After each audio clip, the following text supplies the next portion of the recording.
by strictly street rods. He got wiped out in the four-way stop.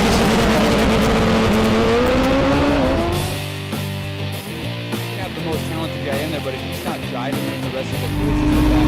Drives the truck, drives the car, he flies the plane. Did you get paid 3 times? No.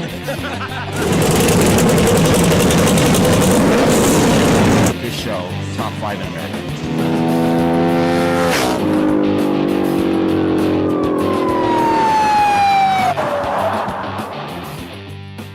Hello friends, I'm Larry with Rides Done Right. I'm at the Northwest Rodarama, and my guest right now is John Uzbasic. Nice to meet you, John. Hey, nice to meet you. Pleasure meeting you. So I like it when deals kind of go like this one did. We went around the show, we pick out our profile interviews, and then we're kind of trying to chase owners down to find out where they're at. In this case, John comes up to me and says, "Hey, what do you say, John?" I just walked up and just said, "Hey, I just was wondering if you guys are going to take any pictures or have any pictures of the car," and that's all I was actually looking for. Actually, nothing more than just that. And then, the way it happened, God willing, it's just one of those weird things. Yeah, it was pretty funny. So he says that, and I didn't have to go looking for the guy because he was one of the interviews that we were going to profile anyway. So, yep. So here you are now. You don't always see race cars in roadster shows. You see some. I think everybody's got that taste, but this one is mean looking. This one looks like a show car. Yeah, it does. It's took a lot of time making this and building this car back in the day, and hopefully, like I says, brings enjoyment to people that have the opportunity to see it. Why don't you give us some specs like gear and engine and those kind of things? It's a 1937 two-door Chevy Coupe. Running in a quarter-mile drags. It's runs around 770s and a quarter mile at about 170 to 180 miles an hour. It's a handful, but looking forward to doing some shakeout runs this year with it. So, and having said that, do you drive it, or are you own it, or how does that work? Actually, my wife and I, Adriana, we own the car. And I also I do race it. She is literally my crew chief, and she's basically in charge of everything. How long you been racing, John?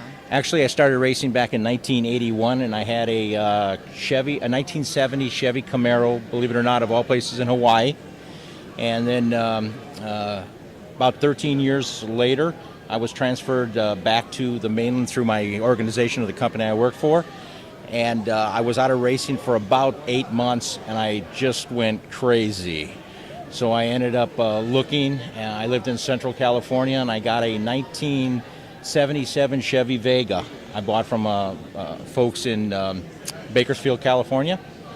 And we campaigned that car for like 26 years or so, 27 years. And then just this year in February, my wife and I went to Kentucky and picked up our latest family member, if you will. Cool. So you've been doing this a while, and that's really what are you doing with the Vega then? Is it still in the herd, or have you actually gone to the next one? Actually, the car, I still have it, but it is currently for sale.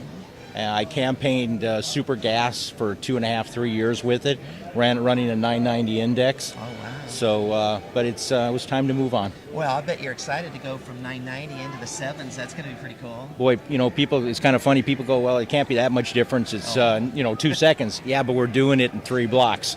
So. yeah, there's a little bit of difference. Yeah. The other kind of cool difference is when you hit the track, it's not just that it's going to go good. This car looks amazing. How did you buy the car? How far along was it when you bought it? Actually, the car had I bought it as a roller. It was painted already. It has a 25 1E chrome moly chassis underneath it. I actually put in the drivetrain, the engine, transmission. I did extensive rewiring on it. So that's pretty much, and it's kind of an odd story. My wife and I went to visit our middle son in Alabama, and we happened to see this ad, and it was right in Kentucky, just a few states down. So we arrived on a Sunday. Monday morning, my wife and I and our son drove to Louisville, Kentucky, and we met with the owner. We stayed overnight, and we made the deal the next morning. We drove home that day back to Alabama and kept on with our vacation, and about a month later, the car showed up at our doorstep. Wow. It's been an exciting time. So when did this happen? Is this a recent kind of event then? Or? Yeah, this has only been since like February of this year. Oh, that's great. So the excitement is still nice and fresh. And... Yeah, it's exciting. Like I said, I've not run this car yet, but I've talked to people who have owned this car. In fact, this car was built back in 1990, I believe, 7, by Rick and Ricky Jones of Quartermax, specifically for Danny Rowe, he's actually a pro mod professional in the NHRA now.